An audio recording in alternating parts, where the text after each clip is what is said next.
Welcome to my YouTube channel, Tony Su Vega, your feng shui guru and paranormal expert. Horoscope. Today is Monday, July 15, 2024. Amassing wealth. For the day, there are so many opportunities for you to earn or have money. Be alert on the side or up front. And never dilly-dally. Because if that's yours, then pick them up. There are many chances for you today to have or earn money.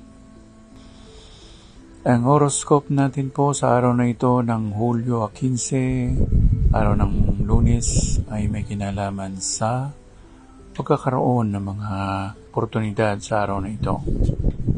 Nandyan lang. Ikaw na lang magpipick up niyan. Kaya huwag mong pakawalan ng tsansa sa araw na ito. Maging alerto ka kasi nandyan lang sa tabi-tabi ang pagdating ng pera.